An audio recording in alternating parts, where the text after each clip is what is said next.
ശക്തമായിട്ടുള്ള കടച്ചിൽ അല്ലെങ്കിൽ കാലിലോട്ട് കുറച്ച് നേരം നടന്ന് തന്നെ കാലിൽ കോച്ചി പിടിക്കുക, കാലിൻ്റെ സൈഡിൽ കടച്ചിൽ വരിക, ഊരേന്ന് കാലിലോട്ട് ഇറങ്ങുന്ന കടച്ചിൽ വേദന, ഞരമ്പ് വേദന, ഇങ്ങനെ പല പേരുകൾ കൊണ്ട് ഷിയാറ്റിക്ക അല്ലെങ്കിൽ ഡിസ്ക് ബൾജ് കാരണം ഉണ്ടാകുന്ന വേദനകളൊക്കെ നമ്മൾ പറയാറുണ്ട്. എന്താണ് ഷിയാറ്റിക്ക അല്ലെങ്കിൽ എന്താണ് ഡിസ്ക് ബൾജ് കൊണ്ടുള്ള വേദന എന്ന് നമുക്ക് കൂടുതലായിട്ട് നോക്കാം.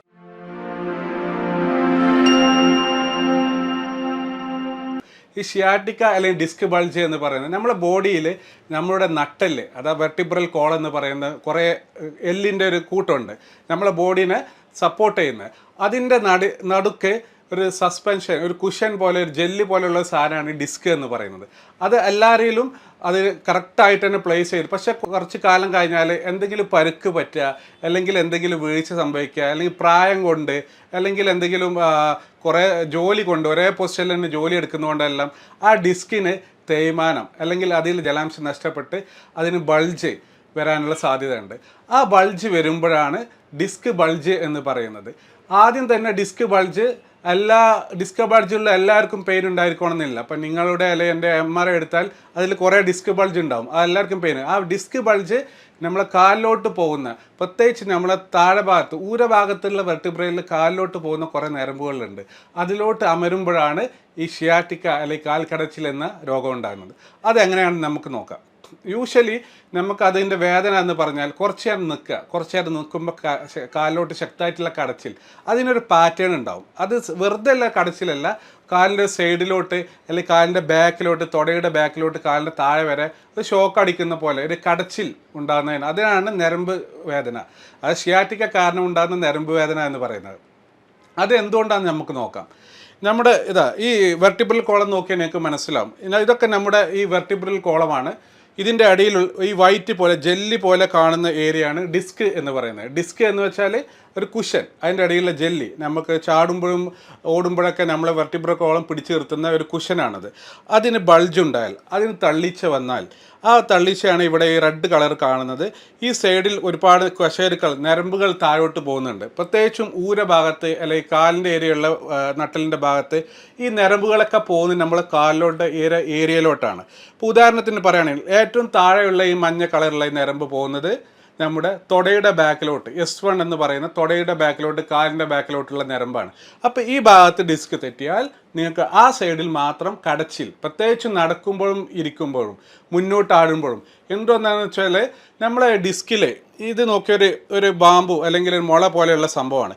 ഇവിടെ ഏറ്റവും കൂടുതൽ പ്രഷർ വരുന്ന സമയം എന്ന് വെച്ചാൽ നമ്മൾ മുന്നോട്ട് ആഴുമ്പോഴും അത് ഇരിക്കുമ്പോഴും നിൽക്കുമ്പോഴുമാണ്.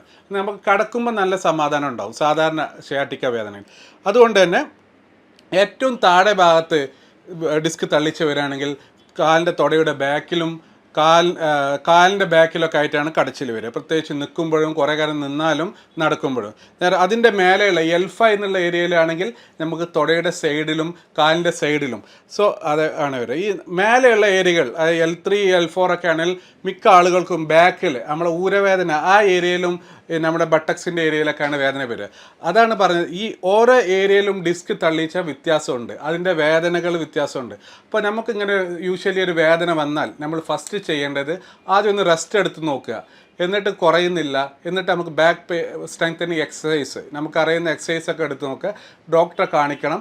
എന്നിട്ട് നമുക്ക് പെയിൻ മെഡിസിൻ എടുക്കണം. പെയിൻ മെഡിസിൻ ആദ്യം നമുക്ക് എല്ലാ ഡിസ്ക് വേദന, ഇപ്പം നിങ്ങൾക്ക് കണ്ടാൽ മനസ്സിലാവും ഇവിടെ റെഡ് കളർ കൊടുത്തിട്ടുണ്ട് ഈ ഡിസ്ക് ബൾജ്. അത് എന്തുകൊണ്ടാണെന്ന് വെച്ചാൽ ഡിസ്ക് ബൾജ് എന്ന് വെച്ചാൽ ആ ഡിസ്ക് തള്ളിച്ച അല്ലെങ്കിൽ ഡിസ്കിൻ്റെ ഉള്ളിലുള്ള ലിക്വിഡ് പൊട്ടിയിട്ട് പുറത്ത് വരുന്നതാണ്.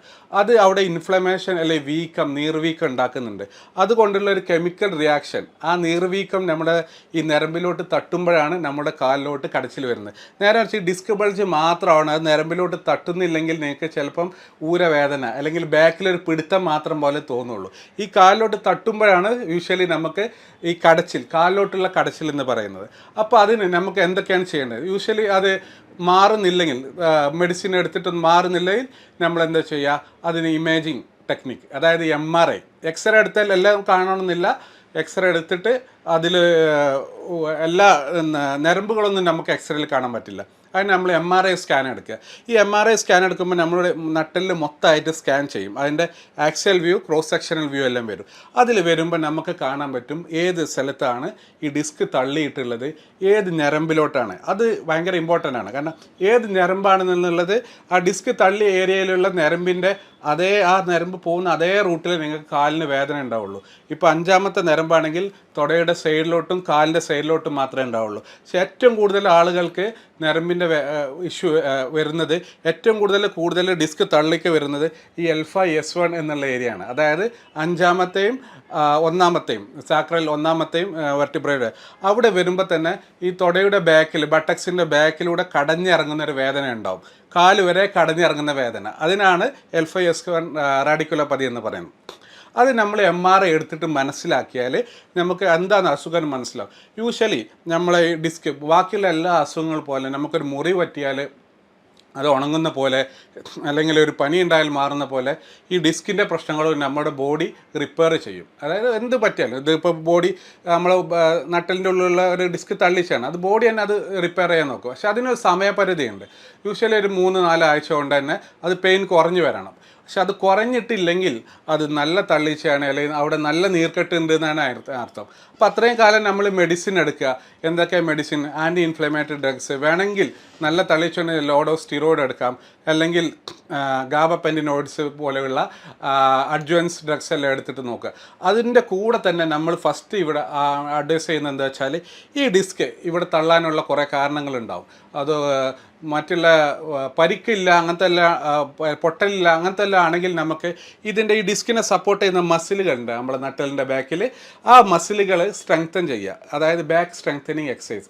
അത് സ്ട്രെങ്തൻ ചെയ്യുമ്പോൾ ഓട്ടോമാറ്റിക്കായിട്ട് ഇവിടെ കുറച്ച് ഇത് വരും, മസിലിനൊരു പവർ വരും. ആ മസിലിന് പവർ വരുമ്പോൾ തന്നെ ഇവിടെ വേദന ഈ തള്ളിച്ചൊന്ന് കുറയാൻ സാധ്യതയുണ്ട്. അതെല്ലാം നമുക്ക് ട്രൈ ചെയ്യണം. ഒരു 4-5 ആഴ്ചയോളം എക്സസൈസും ഫിസിയോതെറാപ്പി എല്ലാം ട്രൈ ചെയ്യാം. എന്നിട്ട് ട്രൈ ചെയ്തിട്ടും കുറയുന്നില്ലതിൻ്റെ അവസ്ഥ എന്താണ്, അതിൻ്റെ അർത്ഥം എന്താണെന്ന് വെച്ചാൽ ഈ ഡിസ്ക് തള്ളൽ അത്യാവശ്യം കൂടുതലുണ്ട്. അത് ഡിസ്ക് തള്ളിയിട്ട് അവിടെ ഒരു ഇൻഫ്ലമേഷൻ, അതായത് ഒരു കെമിക്കൽ മീഡിയേറ്റർ ഇൻഡ്യൂസ്ഡ് ഇൻഫ്ലമേഷൻ, ഒരു നീർക്കെട്ട് തന്നെ ആ ഡിസ്ക് കാരണം ആ ഞരമ്പിൻ്റെ അവിടെ ഉണ്ടാകും. അതുകൊണ്ടാണ് കണ്ടിന്യൂസ് വേദന ഉള്ളത്. അപ്പോൾ അതുകൊണ്ട് നമുക്ക് 2-3 കാര്യം ഇതിൽ മനസ്സിലാക്കണം.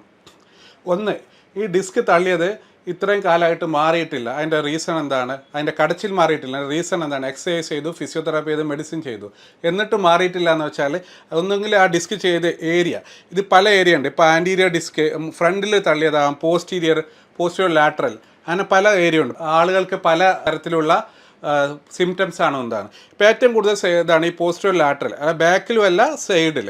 ഈ ബാക്കിലും സൈഡിലൂടെ മിക്സ് ചെയ്തിട്ട് വരുന്നത്. അവിടെയാണ് നമ്മുടെ സുഷുമ്ന അല്ലെങ്കിൽ സ്പൈനൽ കോഡിൽ നിന്ന് കാലിലോട്ടുള്ള ഞരമ്പുകൾ പോകുന്നത്. അപ്പോൾ അവിടെ തള്ളലുണ്ടാകുമ്പോൾ യൂഷ്വലി കാലിലോട്ട് കടച്ചിൽ കൂടുതലാണ്. അപ്പോൾ എന്താ ചെയ്യാൻ പറ്റും? നമുക്ക് 2-3 ഓപ്ഷനാണ് ഉള്ളത്. ഈ ഡിസ്കിൻ്റെ കാര്യത്തിൽ നമുക്ക് സർജറി ലാസ്റ്റ് ഓപ്ഷനായിട്ട് വെക്കാം. കാരണം ഡിസ്കിൻ്റെ കാര്യത്തിൽ അതെല്ലാം മിക്ക ഡിസ്കുകളും ഫിസിയോതെറാപ്പി അല്ലെങ്കിൽ മെഡിസിനിലൂടെ റെഡിയാവും. ഇല്ലെങ്കിൽ നമുക്ക് ഡയറക്റ്റായിട്ട് ഇഞ്ചക്ഷൻ കൊടുക്കാൻ പറ്റും. അതിൻ്റെ പേരാണ് ട്രാൻസ്ഫൊറാമിനൽ എപ്പിഡുറൽ ഇഞ്ചക്ഷൻ എന്ന് പറയുന്നത്. ഇൻ്റർലാമിനാർ ഇഞ്ചക്ഷനും കൊടുക്കാം. അത് നമ്മളെങ്ങനെ ചെയ്യുന്നത് വെച്ചാൽ, ഇപ്പം ഇവിടെ ഈ ഡിസ്ക് എന്നുള്ള സാധനം നമുക്ക് ഇപ്പുറത്ത് നിന്ന് ഉള്ളിലോട്ട് തള്ളി നീക്കാനൊന്നും പറ്റില്ല. അതിൻ്റെ അവിടെയുള്ള ആ നീർക്കെട്ട് കുറച്ചാൽ തന്നെ ആ ഞരമ്പിലോട്ടുള്ള വേദന കുറയും. എന്നിട്ട് നമുക്ക് സാധാരണ എക്സസൈസും ബാക്ക് സ്ട്രെങ്തനിങ് എക്സസൈസൊക്കെ ചെയ്തെടുത്താൽ നമുക്ക് ആ ഉള്ളിലോട്ട് സ്ലോ ആയിട്ട് ഡിസ്ക് സാധാരണ അമർന്ന് ഫ്രീ ആയിക്കോളും. ആ ഞരമ്പിലോട്ടുള്ള ഇൻഫ്ലമേഷൻ, നീർക്കെട്ട് പോയാൽ തന്നെ ആ വേദനയും കടച്ചിലും പോയിക്കോളും. പിന്നെ നമ്മൾ എക്സസൈസ് ചെയ്ത് അത് നമുക്ക് ചെയ്യാൻ പറ്റുന്നത് എന്താ? മെഡിസിൻ എടുത്ത് കുറച്ചാലും മെഡിസിൻ എടുത്തിട്ടൊന്നും കുറയുന്നില്ല. എന്നിട്ട് നമുക്കുള്ള ഓപ്ഷൻ അവിടെ നീർക്കെട്ട് കൊടുക്കുക എന്നുള്ള. ഇപ്പം നമുക്ക് നോക്കിയാൽ അറിയാം, ഇവിടെ ഡിസ്ക് എന്ന് പറഞ്ഞാൽ നമ്മുടെ നട്ടലിൽ എന്ന് പറഞ്ഞാൽ നമ്മളെ ബാക്കിൽ ഉള്ളിലുള്ള ഒരു എല്ലിൻ്റെ കോളാണ്. അതിൻ്റെ അവിടേക്ക് നമുക്ക് തന്നെ മെഡിസിൻ കൊടുക്കാൻ പറ്റും. അതിനാണ് പറയുക ഫ്ലൂറോസ്കോപ്പിക് ഗൈഡഡ് ട്രാൻസ്ഫൊറാമിനൽ എപ്പിഡോസ്റ്റിറോയിഡ് ഇഞ്ചക്ഷൻ എന്ന് പറയുന്നത്. അതായത് നമ്മളൊരു എക്സ്റേ മെഷീൻ വെച്ചിട്ട് നമുക്ക് MRI റിപ്പോർട്ട് നമ്മുടെ കയ്യിലുണ്ട്. ഏത് ഏരിയയിലാണ് ഞരമ്പ് കുടുങ്ങിക്കിടക്കുന്നത് നമുക്കറിയാൻ പറ്റും. എന്നിട്ട് എക്സ്റേ മെഷീൻ വെച്ചിട്ട് ഇത് നമ്മൾ തിയേറ്ററിൽ കൊണ്ടുപോയിട്ട് എക്സ്റേ മെഷീൻ വെച്ചിട്ട് ആ ഏരിയ, ആ ഡിസ്ക് കുടുങ്ങി കിടക്കുന്ന ഏരിയ നമുക്ക് സ്കാൻ ചെയ്തിട്ട് മനസ്സിലാക്കാം. അത് നമുക്ക് ലൈവായിട്ട് കാണാൻ പറ്റും. എന്നിട്ട് അവിടെ നമ്മൾ ഡൈ കൊടുക്കും. അതായത് ആ കുടുങ്ങി കിടക്കുന്ന ഏരിയ, ആ ഞരമ്പ് എവിടെയാണെന്ന് കണ്ടുപിടിക്കും. എന്നിട്ട് ആ ഞരമ്പ് എവിടെയാണ്, ആ കുടുങ്ങി കിടക്കുന്ന ഏരിയയാണ്, അവിടോട്ട് ഡയറക്റ്റായിട്ട് നമ്മൾ വളരെ കട്ടിയില്ലാത്തൊരു നീഡിൽ പാസ് ചെയ്തിട്ട് ഡയറക്റ്റായിട്ട് അവിടെ രക്തോട്ടം കൂടാനും നീര് വലിയാനുള്ള ഇഞ്ചക്ഷൻ കൊടുക്കും. അത് കൊടുക്കുമ്പോൾ എന്താ വെച്ചാൽ ഇവിടെയുള്ള ഈ വീക്കോ നീർക്കെട്ടെല്ലാം വലിഞ്ഞു പോകും. ഉടനെ വലിഞ്ഞു പോകുന്നല്ല, കുറച്ച് ദിവസങ്ങൾ കൊണ്ട് മെല്ലെ മെല്ലെ ആയിട്ട് വലിഞ്ഞു പോകും. അപ്പോൾ ഈ ഞരമ്പ് കാലിലോട്ടുള്ള നമ്മൾ കടച്ചിലുണ്ടാക്കുന്ന ഞരമ്പ് ഏതാണോ അത് ഒന്ന് ഫ്രീ ആവും. ഫ്രീ ആകുമ്പോൾ തന്നെ നമുക്ക് കടച്ചിൽ പരിപൂർണ്ണമായിട്ട് അല്ലെങ്കിൽ ഒരു 90% കുറഞ്ഞിട്ട് നമുക്കൊന്ന് ഫ്രീ ആയിട്ട് നമ്മളെ കാര്യങ്ങൾ ചെയ്യാനൊക്കെ പറ്റും. അങ്ങനെ എക്സസൈസും കാര്യങ്ങളൊക്കെ ചെയ്യാനും പറ്റും. അത് ഉടനെ തന്നെ നമുക്കത് ഡേ കെയർ പ്രൊസീജിയറായിട്ട് ചെയ്യാൻ പറ്റുന്നത്. ഡേ കെയർ എന്ന് വെച്ചാൽ നിങ്ങൾക്കിപ്പോൾ കടച്ചിലുണ്ട്, MRI റിപ്പോർട്ടായിട്ട് വന്നു, അന്ന് തന്നെ ഇഞ്ചക്ഷൻ ചെയ്ത് നിങ്ങളുടെ ബ്ലഡ് ഷുഗറും എല്ലാം നോർമലാണെങ്കിൽ അന്ന് തന്നെ ഇഞ്ചക്ഷൻ ചെയ്ത് ഒരു 1-2 മണിക്കൂറിൻ്റെ ഉള്ളിൽ വീട്ടിലോട്ട് പോകാൻ പറ്റും. എന്നിട്ട് വീട്ടിലോട്ട് പോയിട്ട് കുറച്ച് ദിവസം റെസ്റ്റ് എടുത്തിട്ട് ഫിസിയോതെറാപ്പി എക്സസൈസ് എല്ലാം ചെയ്തിട്ട് അവിടെ ബാക്ക് സ്ട്രെങ്തനിങ് എക്സസൈസ് കൊണ്ടുവരണം. അപ്പോൾ നമ്മളിതെന്താണ് ഡിസ്ക് വേദന ഉണ്ടാക്കുന്നത്, കാലിലോട്ട് കടഞ്ഞിറങ്ങുന്ന വേദന ഉണ്ടാക്കുന്നത് അത് നീർക്കെട്ട് കാരണമാണ്. ആ നീർക്കെട്ട് കുറക്കാനുള്ള മരുന്ന് ഗുളികയായിട്ട് കുടിച്ചിട്ട് മാറുന്നില്ല, എക്സസൈസും ഫിസിയോതെറാപ്പി ആയിട്ട് കുടിച്ചിട്ട് മാറുന്നില്ല, നമുക്ക് നേരിട്ട് അവിടേക്ക് ഇഞ്ചക്ഷൻ കൊടുക്കാൻ പറ്റും. അതിനാണ് എപ്പിഡ്യൂറൽ സ്റ്റീറോയിഡ് ഇഞ്ചക്ഷൻ എന്ന് പറയുന്നത്. അതുകൊണ്ട് വേറെ ദോഷങ്ങളും കാര്യങ്ങളൊന്നുമില്ല. ഷുഗറൊക്കെ കൺട്രോൾഡ് ആണെങ്കിൽ അത് വളരെ സേഫാണ്. ഷുഗർ കൺട്രോൾ അല്ലെങ്കിൽ അത് കൺട്രോൾ ആക്കിയിട്ട് ചെയ്യുന്നതാണ് നല്ലത്. അതുകൊണ്ട് മിക്ക ആളുകൾക്കും നല്ല റിസൾട്ട് ഉണ്ടാവാറുണ്ട്. എന്നാൽ ചില ആളുകൾക്ക് ചിലപ്പോൾ 2-3 മാസം കഴിഞ്ഞ് ചെറിയ കടച്ചിൽ എന്തെങ്കിലും വേണമെന്നെങ്കിൽ ഒരു ഇഞ്ചക്ഷൻ കൂടെ ചെയ്ത് കൊടുക്കാം. അതിലൊന്നും ഒരു ബുദ്ധിമുട്ടും ഉണ്ടാവാറില്ല. അപ്പോൾ അതാണ് ചെയ്യുന്നത്. എന്നിട്ട് വീണ്ടും വരികയാണെങ്കിൽ മാത്രം സർജറിനെ കുറിച്ചൊക്കെ നമുക്ക് ആലോചിക്കാൻ പാടുള്ളൂ. മിക്ക ആളുകൾ, അതായത് 70 to 90%, 90% ആളുകൾക്കും ഈ ഒരു ഇഞ്ചക്ഷനിലൂടെ വളരെ ബെനിഫിറ്റ് ഉണ്ടാകാറുണ്ട്, നല്ല പെയിൻ കുറവുണ്ടാകാറുണ്ട്. ഇതാണ് ഷിയാറ്റിക് അല്ലെങ്കിൽ റാഡിക്കുലോപ്പതി എന്ന് പറയുന്നത്. അപ്പോൾ റാഡിക്കുലോപ്പതി അല്ലെങ്കിൽ ഷിയാറ്റിക്കിനെ പറ്റി ചുരുക്കി പറയുകയാണെങ്കിൽ അതൊരു മാറാ രോഗമല്ല. അത് നമ്മൾ പുറത്ത് കുറേ മസാജ് ചെയ്തുകൊണ്ടൊന്നും കാര്യമില്ല. അതെന്ന് വെച്ചാൽ അതിൻ്റെ ഞരമ്പുകൾക്ക് കാരണം ഇത്രയും ആഴത്തിലാണ് ഈ ഞരമ്പുകളെല്ലാം കിടക്കുന്നത്, അവിടെ നീർക്കെട്ട് വരുന്നതാണ്. അവിടെ നേരിട്ട് മരുന്ന് കൊടുക്കാൻ പറ്റുന്ന ഇഞ്ചക്ഷനാണ് അതിനോട് ബെസ്റ്റ് ട്രീറ്റ്മെൻറ്റ് മൊഡാലിറ്റി എന്ന് പറയുന്നത്. അപ്പോൾ അതിനാണ് pain medicine, intervention pain medicine use ചെയ്യുന്ന ട്രാൻസ്ഫോറാമിൻ എപ്പിഡ്യൂറൽ സ്റ്റീറോയിഡ് ഇഞ്ചക്ഷൻ എന്ന് പറയുന്നത്. അതിൻ്റെ കൂടെ തന്നെ ചെറിയ രക്തോട്ടം കൂടാനും ഉള്ള നീരുവലയുള്ള മരുന്നും എക്സസൈസൊക്കെ ചെയ്താൽ വളരെ പെട്ടെന്ന് മാറുന്ന ഒരു അസുഖമാണ്. പക്ഷേ ഇതിൻ്റെ ഒരു പ്രത്യേകത എന്താ വെച്ചാൽ ഇത് ലേറ്റ് ആവരുത്. നമുക്കൊരിപ്പോൾ ഒരു ഡിസ്ക് വേദന വന്നു, അത് കുറച്ച് ഒരു 4-5 ആഴ്ച കഴിച്ചു, മെഡിസിൻ കഴിച്ചു, ഫിസിയോതെറാപ്പി ചെയ്തു, കുറയുന്നില്ല. പിന്നെ അതിന് അങ്ങോട്ട് ഒത്തിരി നമ്മൾ ചികിത്സകൾ ട്രൈ ചെയ്യാതെ നമുക്ക് നേരിട്ട് മരുന്ന് കൊടുക്കാൻ പറ്റുകയാണെങ്കിൽ അതാണ് ഏറ്റവും ബെസ്റ്റ്. കാരണം എന്താണെന്ന് വെച്ചാൽ നമ്മളിത് പഴകും തോറും ഇത് ജെല്ലി പോലുള്ള സാധനം അത് ഹാർഡാവും. അത് ഹാർഡായിട്ട് അവിടെ ഇമ്പാക്റ്റ് ചെയ്ത് നിന്നാൽ പിന്നെ നമുക്ക് കൊടുക്കുന്ന ഇഞ്ചക്ഷൻ ഇപ്പോൾ ഒത്തിരി പഴക്കമുള്ളതിനും വലിയ എഫക്റ്റ് ഉണ്ടാകുന്നില്ല.